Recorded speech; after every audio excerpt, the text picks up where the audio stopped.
Thank you.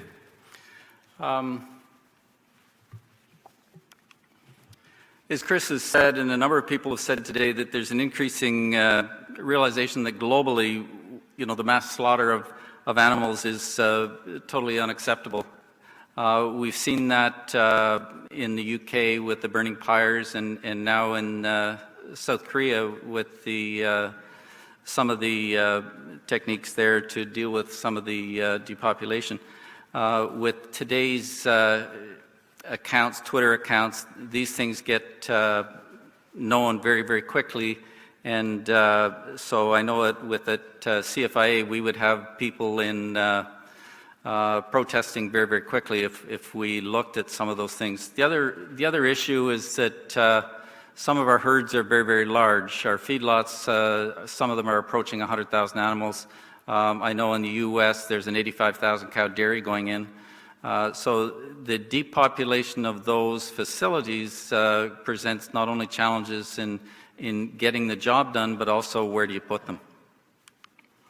So some of the modeling work that the Quads group, which consists of Australia, Canada, New Zealand, and the U.S. have done, along with our collaborators, the UK and the Netherlands, demonstrated that early vaccination it can reduce both the number of infected farms and the duration of the outbreak.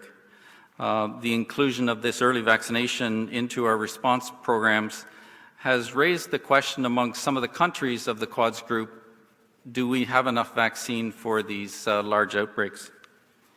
So in 2014, the Quads group, the Emergency Management Task Group, began looking at whether an arrangement could be developed between the North American Foot and Mouth Vaccine Bank, the Australian Foot and Mouth Vaccine Bank, and the New Zealand Foot and Mouth Vaccine Bank. All three banks currently purchase from the same manufacturer and store at that manufacturer. Just to give you a little bit of background, the North American Foot and Mouth Vaccine Bank was formed by the Ministers of Agriculture in 1982. It consists of Canada, Mexico, and the U.S. We have historically stored our vacs at Plum Island, just off the northern tip of New York.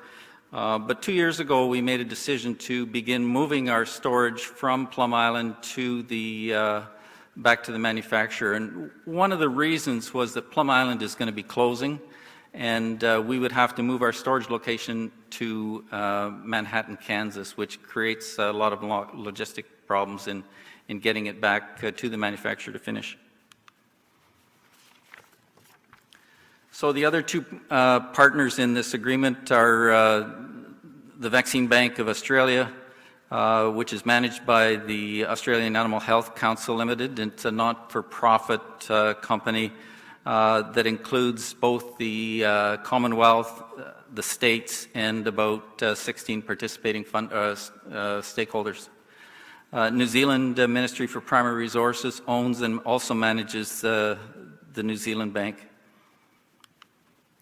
So the vaccine bank members from Australia, Canada agreed, Dr. Sam Hamilton and I were the leads on this, developing a draft arrangement for circulation and comment. We incorporated all the comments from the participating countries and began internal reviews. Some of those internal reviews were a lot longer than others, but we did manage to get them done. This year-long process culminated in the signing on the margins of the OIE, the arrangement on May 23rd of 2016. Just to give you a little bit of background about the arrangement is non-binding and does not commit a participating bank to share a vaccine. The arrangement basically details the process and procedures by which one of the participating countries can request the VAC, and it outlines the process by which the VAC will be replaced and who's responsible for the associated costs. It stresses the need for the collaboration of the signatory countries, and with that in mind, the participating countries created a working group to deal with issues of common interest. The participating banks see this as a first step in developing a much broader FMD sharing arrangement. and with the possible development of a common rare strain bank that would be financed by the signatory or participating countries. The working group is currently working on harmonizing language between the three banks so that common requirements for VACs can be developed. One of the problems is that the European Pharmacopoeia is slightly different wording than the 9 CFR, the regulatory requirements for the US. So there's a little bit of different terminology there, so we're going to try to harmonize that. The formation of the sharing arrangement has been tried before. Some of the limiting factors have been the confidentiality about the actual bank holdings. The 5 countries making up the 3 banks decided that it wasn't really necessary to know exactly what VACs were held by each bank. While there may be regional differences, regional risk differences, that we all basically start from the same point in the World Reference Laboratory, so the high, medium, and low antigens. We all start choosing from that, and if we don't hold the same things, it just gives us a wider selection of antigens in the event of an outbreak. One concern that the 5 countries initially had during initial discussions were that they were placing themselves at increased risk if they did share. It was felt, however, that the chance of a simultaneous outbreak in the southern hemisphere at the same time as the northern hemisphere was likely remote. A further way to mitigate this concern would be the expansion of the sharing arrangement, and that would also increase the number of doses. It also allows the country to leverage their supply of VACs to receive access to a wider selection as well as increased number of VACs. The 5 signatory countries have already seen some of the benefits of the increased collaboration. Some of the issues we've had are dealing with the value-added tax because the North American Bank had always shipped their VAC to Plum Island. Now we're subject to value-added tax because we had to leave it in at the manufacturer. Doing that, we could register to get that returned, but then it goes back to the U.S. Treasury rather than to the bank, so it created a little bit of an issue there. We're looking at collaborating on a risk-based approach to choosing our VACs and setting standards for the VACs so that we can expand this and everybody, we have the capability of licensing the VACs in the different countries. The sharing of the information has increased the ability to work together amongst the 5 countries and raise the level of the trust amongst those countries. Some of the next steps that we want to look at, we want to work on harmonizing of language standards and testing requirements for the VACs so that we ensure that it can be licensed in all countries. We want to work to increase the number of participating banks. We want to work collaboratively in order to increase the number of doses of vaccines available, encourage and work towards the development of a possibility of a world rare antigen bank, something we don't see that every bank has to hold C antigen. Perhaps we could all contribute to holding those. Create efficiencies by considering common emergency preparedness issues, facilitating technical exchange relevant to FMD vaccines and vaccination, and including participation in each other's simulation exercise where feasible. We're all, developed to enhance collaboration. So as the chair of the working group that developed this arrangement, I'd like to thank the following people that without this that wouldn't have been possible.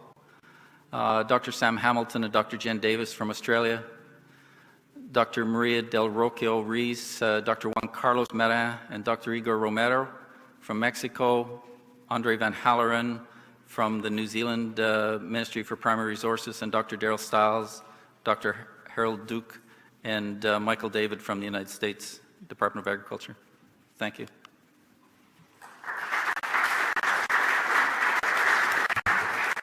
Thank you very much. Do you have any question? I've got one question. Have you defined a maximum delay between the activation of the bank and the use of the vaccine on the field in your agreement? You didn't find the delay? Did you define a maximum delay between the activation of the bank and the use of the vaccine in the field? The North American Vaccine Bank, as soon as we have a presumptive, will be activated by the commissioners. And we will send a request as soon as we have the vaccine matching, we will send a request for the VAC to be finished. At the same time, we will likely send a letter to the other commissioners, to the other banks, and request that they respond within a certain period of time. I think the period of time, Sam, is 5 days in our arrangement, that they must respond in writing. They have the ability to deny that request. I think one of the issues I think we discussed initially was that likely Australia and New Zealand wouldn't share between each other because of the closeness of the two banks or countries, and so they may be both at similar risk. So. Okay, thank you. Another question? Yes?